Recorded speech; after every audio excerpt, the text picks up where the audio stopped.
Hello friends, hi my name is रॉथर जेलिस is my name और स्वागत है आपका इस चैनल सेगमेंट में। तो आज हम बात करने वाले हैं लॉ के ऊपर, राइट। सो यार, अगर तुम्हें तर्क वितर्क में बड़ा मजा आता है ना, तो ये this can be the one of the best options, क्योंकि यहाँ पर तुम एलएलबी के साथ साथ बहुत सारे कोर्सेज हैं। मतलब तुम ग्रेजुएशन की बात कर सकते हो एलएलबी, लेकिन एलएलबी के अलावा तुम कर सकते हो BA LLB, BSc LLB, BCom LLB, BBA LLB, right. So ये जो कोर्सेज है ये 12th के बाद करने होते हैं और यहाँ पर आप एलएलबी कर सकते हो ग्रेजुएशन के बाद। सो जैसे कि मैंने बताया कि ग्रेजुएशन के बाद आप क्या कर सकते हो, एलएलबी कर सकते हो। ग्रेजुएशन भले वो 3 साल का हो या 4 साल का हो। सो यहां पर आप बीएससी, बीकॉम, बीबीए कुछ भी करने के बाद एलएलबी भी कर सकते हो। और अगर आपको नहीं करना है, 12th के बाद करना है, तो 12th के बाद आपको इंटीग्रेटेड कोर्सेज करना होगा। जैसे हो गया BA LLB, right, BSc LLB, BCom LLB, right, BBA LLB. So ये सारे कोर्सेज आप कर सकते हो और इसमें अपना करियर बना सकते हो। तो थोड़ा सा डिटेल में बात करेंगे, क्या क्या बात करेंगे, चलो ये भी हम देख लेते हैं। कोर्सेज के बारे में बात करेंगे, सर्टिफिकेशन, डिप्लोमा, बैचलर, मास्टर कौन कौन से उनके बारे में बात करेंगे। एडमिशन कोर्सेज के बारे में बात करें, लॉ में एडमिशन एलिजिबिलिटी क्या है उसके बारे में बात करेंगे। ऑनलाइन ऑफलाइन कहां से कर सकते हो, टॉप रिक्रूटर कौन कौन सी ऐसी कंपनी है जहां पर मिल जाएगा, स्किल्स कौन कौन सी है और यहां पर लॉ में क्या क्या पढ़ाया सिखाया जाएगा। तो बहुत कुछ है बताने को, बहुत कुछ हम सीखने वाले हैं इस वीडियो में। तो वीडियो को पूरा जरूर देखना अगर तुम यहां पर लॉ में अपना करियर बनाना चाहते हो, वो भले मास्टर, बैचलर, डिप्लोमा कुछ भी करना चाहते हो, तो ये वीडियो बड़ा इंपॉर्टेंट होने वाला है। तो अब जैसे कि मैंने आपको बताया था कि आप कर सकते हो एलएलबी, तो ये तो हो गया सिंपल कि आप एक लॉयर बन रहे हो, लेकिन ये कब होगा, ग्रेजुएशन के बाद। अब देखो इसी में आप 12th के बाद जो कर सकते हो, ये आपका हो गया बीए एलएलबी, राइट। सो ये आपका हो गया क्या, बीएससी एलएलबी, ये भी आप कर सकते हो। बहुत सारे इंस्टीट्यूट कॉलेजेस करवाते हैं और यहां पर आप एलएलबी ऑनर्स से कर सकते हो, एलएलबी इंटेलेक्चुअल प्रॉपर्टी से कर सकते हो और फिर इसमें मास्टर भी कर सकते हो। जैसे कि अगर मास्टर में करें तो एक स्पेशलाइजेशन पकड़ सकते हो, कॉर्पोरेट लॉयर बन सकते हो, मान लीजिए क्रिमिनल लॉयर बन सकते हो, आप किसी में ह्यूमन एचआर राइट में बन सकते हो। तो बहुत सारे ऐसे स्पेशलाइजेशन है। जैसे कि देखिए मैं यहां पर चलता हूं तो एलएलएम, अभी क्या बात हो रही थी, एलएलबी मतलब बैचलर और यहां पर हो गया मास्टर। सो एलएलएम कर सकते हो आप बिजनेस लॉ में, राइट, कॉन्स्टिट्यूशनल लॉ में, क्रिमिनल लॉ में, फैमिली लॉ में, ह्यूमन राइट्स में, इंटेलेक्चुअल प्रॉपर्टी राइट्स में, इंटरनेशनल लॉ में, लेबर लॉ में, corporate taxation, corporate and commercial law में कर सकते हो। और इसी के अलावा बहुत सारे ऐसे जिसमें आप मास्टर कर सकते हो और उसमें अपना करियर बना सकते हो। जाहिर सी बात है, जब कभी हम एक एडवोकेट ढूंढ रहे होते हैं, देखो हर इंसान को कहीं ना कहीं एडवोकेट की जरूरत पड़ती है अपनी लाइफ में। वो हर कंपनी, छोटी हो बड़ी हो, गवर्नमेंट हो या प्राइवेट हो, यार किसी न किसी पक्षों के लिए, किसी न किसी प्रॉब्लम्स के लिए उनको लॉयर की जरूरत होती है। तो मान लीजिए मैं एक कंपनी है तो कॉर्पोरेट लॉयर ढूंढूंगी, इसी तरीके से आपने कोई क्राइम कर दिया है तो आप क्रिमिनल लॉयर ढूंढोगे, राइट। सो अलग अलग तरीके से होते हैं। चलिए डिटेल में हम इसमें पीएचडी भी कर सकते हैं, उसके बारे में भी बात कर लेते हैं, राइट। आप एमफिल कर सकते हो, पीएचडी कर सकते हो और एक कोर्स और कर सकते हो, LLD, doctor of law, right. So ये सारे बेसिक कोर्स हो गए। अगर एग्जाम्स की बात करें कि इनमें एडमिशन लेने के लिए आपको क्या करना पड़ता है, तो पहला जो एग्जाम है वो होता है आपका, ये बड़ा इंपॉर्टेंट होता है, क्लेट एग्जाम। ज्यादातर यूनिवर्सिटी, टॉप लेवल की यूनिवर्सिटी कॉलेजेस जो होते हैं इंडिया के, वो इस एग्जाम्स के थ्रू देते हैं। हर साल 60 से 90 हजार स्टूडेंट करीब करीब ये एग्जाम देता है। तो आप समझ लीजिए कंपटीशन बहुत ज्यादा है, यहाँ पर सीटें बहुत कम होती हैं इनके लिए। सो अब अगर हम कंक्लूजन करें तो देखो यार, ये जो एग्जाम है ना, इसके अलावा ये भी सारे एग्जाम से XYZ यूनिवर्सिटी है, DU यूनिवर्सिटी, तो DU यूनिवर्सिटी लॉ के लिए अपना एक अलग कोर्स करा रही है जिसको हम बोलते हैं DU LLB। इसी तरीके से अलग अलग यूनिवर्सिटी अलग अलग कोर्सेज यहाँ पर कराती है, LSET, CUSET, right, BHU, Banaras Hindi university में अगर आपको जाना है तो ये एग्जाम देना होगा। अब मान लीजिए क्यों ऐसा करवाती है, तो यार दो ही तरीके होते हैं, या तो ये एडमिशन के मेरिट बेस पे दे देंगे आपको, या फिर आपको एग्जाम बेसिस पे देंगे। तो मेरिट बेस, आपने ग्रेजुएशन किया है तो ग्रेजुएशन में जो आपकी मेरिट थी उसके बेसिस पे, और 12th में जो किया है उसके बेसिस पे।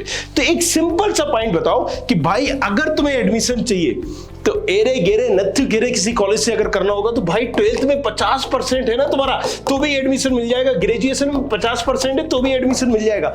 मतलब एडमिशन पाना एलएलबी में इतना इजी होता है कि आप नॉन अटेंडिंग भी मिल जाएगा, आना जाना भी नहीं पड़ेगा, जस्ट ए भाई आपका हो जाएगा। इवन सिर्फ एग्जाम दो और आप डिग्री मिल जाएगी आपको। सो बहुत सारी यूनिवर्सिटी तो बहुत कुछ कराती है, लेकिन ऐसी यूनिवर्सिटी ऐसी कॉलेज से करने का महत्व ही क्या रहेगा।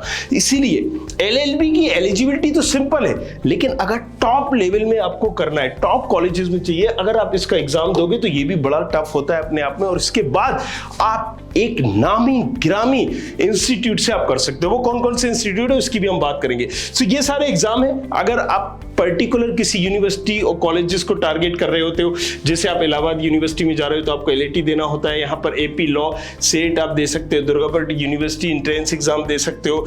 ये सारे एग्जामिनेशन, लवली की में जाने के लिए ये एग्जामिनेशन आप दे सकते हो। सो मैंने एग्जाम की एक लिस्ट बनाई हुई है जो आप लॉ में करने के लिए अगर प्लान कर रहे हो तो आप ये दे सकते हो। सो अब एलएलबी में एडमिशन लेने के लिए भी मैंने आपको बताया था कि merit based, entrance exam based. कुछ कॉलेज और यूनिवर्सिटी मेरिट बेस पर एडमिशन लेती है और कुछ कॉलेज और यूनिवर्सिटी अपने खुद के एंट्रेंस एग्जाम कराती है, जो कि मैंने अभी बताए थे आपको। अगर तुम्हें टॉप लेवल की मेरिट के बेसिस पे एडमिशन ले रहा है तो डेफिनेटली यार तुम्हें 90+ % कहीं ना कहीं चाहिए होंगे। सो टॉप एंट्रेंस एग्जाम्स की बात मैंने अभी की थी। अब अगर हम बात कर लेते हैं कि इसके बाद आपको ऐसे स्पेशलाइजेशन कौन कौन से, तो बहुत सारे स्पेशलाइजेशन आपको होते हैं, राइट, जिसमें आप कॉर्पोरेट लॉयर बन सकते हो, बिजनेस लॉयर बन सकते हो, आप यहां पर बन सकते हो। सो राइट, इसमें जो आप अभी मास्टर देख रहे थे, इसी तरह के स्पेशलाइजेशन आप कर सकते हो। ह्यूमन राइट्स में आप कर सकते हो। सो यहां पर आप वो लॉयर कहलाते हो।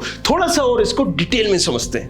सो जैसे कि अभी मैंने बताया कि 3 साल का होता है, क्या होता है, LLB, और इसके बाद आप कर सकते हो LLM।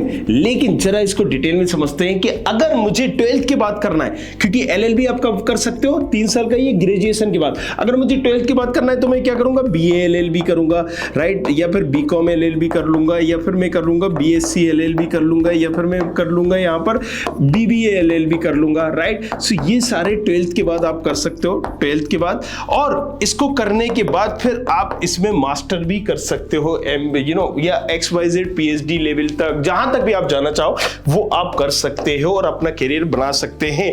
अब अगर हम बात करें कि सिलेबस आखिर आपको कौन कौन सा यहाँ पर पढ़ाया जाता है, सिखाया जाता है, क्या क्या करने को मिलता है, सीखने को मिलता है, तो देखो यूनिवर्सिटी टू कॉलेज ये थोड़ा बहुत चेंजेस होता रहता है, ऊपर नीचे होगा। लेकिन आपको अगर हम बात करें क्रिमिनल लॉ, यहां पर आपको इसके बारे में सीखने आया जाएगा या पढ़ने को मिलेगा। कॉन्स्टिट्यूशनल लॉ, इसके बारे में सीखने को मिलेगा। एनवायरमेंटल लॉ, इसके बारे में। प्रोफेशनल एथिक्स के बारे में। Law of consumer protection act, law of evidence, right, इन तमाम चीजों के बारे में पढ़ाया सिखाया जाएगा। Human law and international law, property law, legal aids, civil procedure code, legal writing, right, ये तमाम चीजें पढ़ाई सिखाई जाएंगी। ये इसका सिलेबस है, जिससे आप समझ सकते हो कि आपको मिलने क्या वाला है, यहां पर सीखने क्या वाले हो आप। कंपनी लॉ, और इसके बाद आप इसमें मास्टर कर सकते हो। Land law including ceiling and other local law, right, investment and securities law, ये सारी टैक्सेशन लॉ, यहां पर कोऑपरेटिव लॉ, बैंकिंग लॉ, ये सारी चीजें आपको पढ़ाई जाएंगी। कुछ और बात अगर हम कर ले तो यहां पर आप देख सकते हो fluency and clarity of speech, confidence, ये सारी चीजें भी आपको सिखाई जाएंगी। Interest in detail, ability to argue on the topic, so different, ये सबसे इंपॉर्टेंट टॉपिक आप समझ ही गए होंगे, क्योंकि एक वकील का काम ही होता है बहस करना। तो कैसे सारी चीजें करनी चाहिए, कैसे अपने मुद्दों को रख सकते हो, तो बहुत कुछ सिखाया पढ़ाया जाता है। यूनिवर्सिटी कॉलेज वाइज ये वेरी भी करता है, थोड़ा बहुत आगे पीछे हो जाता है। अब बात कर लेते हैं कि एलएलबी कंप्लीट होने के बाद तुम्हारे पास कैरियर अपॉर्चुनिटीज कौन कौन सी होंगी और कौन कौन सी जॉब प्रोफाइल में तुम काम कर सकते हो। यार सीधी सी बात है, तुम यहां पर बहुत कुछ कर सकते हो, बट अगेन जैसे अगर हम अपॉर्चुनिटीज की बात करें तो ये चीजें वेरी करती हैं कि आप यहां पर बन सकते हो lawyer, legal adviser, advocate, right, और सॉलिसिटर, टीचर्स ऑफ लेक्चरर। मतलब आपको जाहिर सी बात है एजुकेशन में भी आप जा सकते हो, टीचिंग में भी आप जा सकते हो, खुद की प्रैक्टिस भी कर सकते हो। हर कंपनी में, छोटी हो बड़ी हो, गवर्नमेंट हो प्राइवेट हो, सबको जरूरत पड़ती है लॉयर की। इवन आपको अपनी लाइफ में भी कहीं ना कहीं जरूरत पड़ती है। मे भी कई लोग अपने कहीं ना कहीं पुश्तैनी जमीनों के लिए लड़ रहे होंगे, कोई अपने झगड़ों के लिए लड़ रहे होंगे, तो कहीं ना कहीं आपको एक लॉयर की ही जरूरत पड़ती है। अब अगर बात करें कि एलएलबी की फीस कितनी होगी या फिर BA LLB, BCom LLB, BSc LLB की फीस क्या होगी, तो देखो यार ये वेरी करता है college to college, university to university.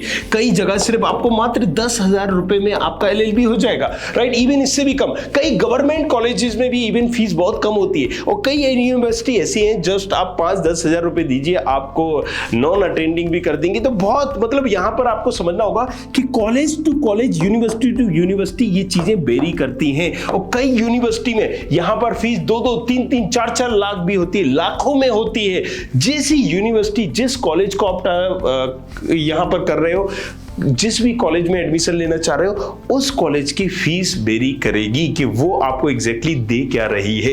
इससे मतलब ये नहीं होता है कि टॉप कॉलेजेस में अलग फीस होगी, कई टॉप कॉलेजेस में भी बहुत कम फीस रखी गई है। अब अगर बात करें कि लॉयर की एवरेज इनकम कितनी होती होगी, 2 से 3 लाख, ये इनिशियली होती होगी, लेकिन जैसे जैसे आप प्रैक्टिस करते हो, उसके अपनी चीजों को जो आपने सीखा है इंप्लीमेंट करते हो, ये आपकी बढ़ती जाती है और लाखों करोड़ों में भी हो जाती है। कॉर्पोरेट लॉयर की भी एवरेज फीस करीब 4-5 लाख, लीगल एनालिटिक्स की आप फीस मान लीजिए यहां पर, या सैलरी मानिए उसकी 2 से 3 लाख, सिविल लॉयर की इनकम जो होती है 2 से 3 लाख। सो मैं जो 2 से 3 लाख आपको बता रहा हूं, ये इनिशियली है, एक एवरेज जो शुरुआती आप कर रहे होते हो। लेकिन मैं आपको बताऊं कि आप जरा सोचिए कि यहां पर जेठ मलानी जैसे एडवोकेट हमारे रह चुके हैं, बहुत सारे एडवोकेट रह चुके हैं, ये एक एक केस की करोड़ों में फीस लेते हैं, एक एक जस्ट स्पीच के लिए, एक दिन के लिए करोड़ों में फीस लिया करते हैं। सो आप समझ सकते हो, ये पूरा स्किल्स पे डिपेंड करता है। जैसे आपने एक डॉक्टरी की और आप खुद की प्रैक्टिस कर रहे हो, या आप एक सीए हो, तो जितने अच्छे आप सीए हो, जितने अच्छे आप डॉक्टर हो, आपकी सैलरी, आपके पास रोकड़ा उतना ही आने वाला है। तो ये प्रैक्टिस जो आप कर रहे हो, जो आपने सीखा है वो इंप्लीमेंट कैसे कर रहे हो, ये सब चीजें उस पर वेरी करेंगे। और लीगल एक ऐसा डिपार्टमेंट है जो हर कंपनी, हर स्टार्टअप में होता है। हर किसी को एक लीगल एडवाइजर की जरूरत होती है। एलएलबी करने के बाद तुम्हारे पास बहुत सारी ऐसी अपॉर्चुनिटीज होती हैं जिससे तुम्हारा इस फील्ड में एक्सपीरियंस बढ़ेगा। वैसे वैसे तुम्हारी इनकम बढ़ती जाएगी। सॉफ्टवेयर कंपनी से लेकर हार्डवेयर कंपनी तक, हर प्रोडक्ट बनाने वाली कंपनी के पास हर बंदे को यहां एडवाइजर, लॉयर की जरूरत होती है। तुम एलएलबी के बाद एलएलएम भी कर सकते हो और इसमें तुम्हारा बहुत सारी अपॉर्चुनिटीज भी बन जाती है। लेकिन अपॉर्चुनिटीज तो यहां पर जैसे मैंने बताया कि हर कंपनीज, हर कॉलेजेस में होती है, हर सेक्टर में होती है। लेकिन फिर भी हम आपको एक रफ आइडिया दे देते हैं टॉप रिक्रूटर कौन कौन से होते हैं। ये एक बड़े ग्रुप है जहां पर आप अपना करियर बना सकते हो, जहां ये बड़े बड़े ग्रुप है जो काफी सारा केस टू केस चार्ज करते हैं। सो आप देख सकते हो Amarchand and ZB and partner, Khaitan and co. So ये कुछ एसोसिएट पार्टनर, इसके अलावा भी कुछ और मैं एग्जांपल के तौर पे दे देता हूं आपको। जैसे कि आप देख पा रहे हो यहां पर, राइट। सो SNR associate, economics, law practice. तो ये एक बड़े ग्रुप है जहां पर आप प्रैक्टिस कर सकते हो, लेकिन अपनी खुद की भी प्रैक्टिस आप स्टार्ट कर सकते हो। अलग अलग कंपनीज में, अलग अलग जगह जाकर भी आप आवेदन कर सकते हो, अपना करियर बना सकते हो। बट अगेन यहां पर आपको करना होगा बहस, आर्गू, और जो आपने सीखा है तेज तर्रार होना बहुत जरूरी है मेरे भाई।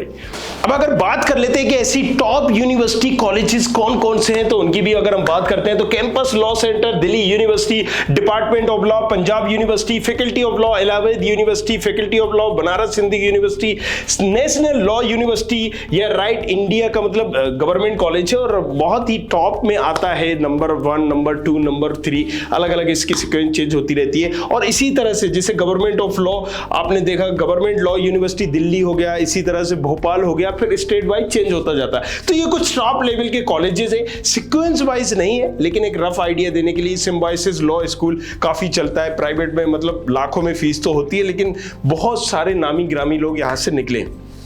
National law school of Indian university Bengaluru. So ये सब एक टॉप लेवल के कॉलेज है और इनको पाने के लिए क्लेट एक एग्जाम है जो आपको देना होगा, राइट। इसके लिए ही कहीं ना कहीं मारामारी होती है 70-90 हजार स्टूडेंट्स में।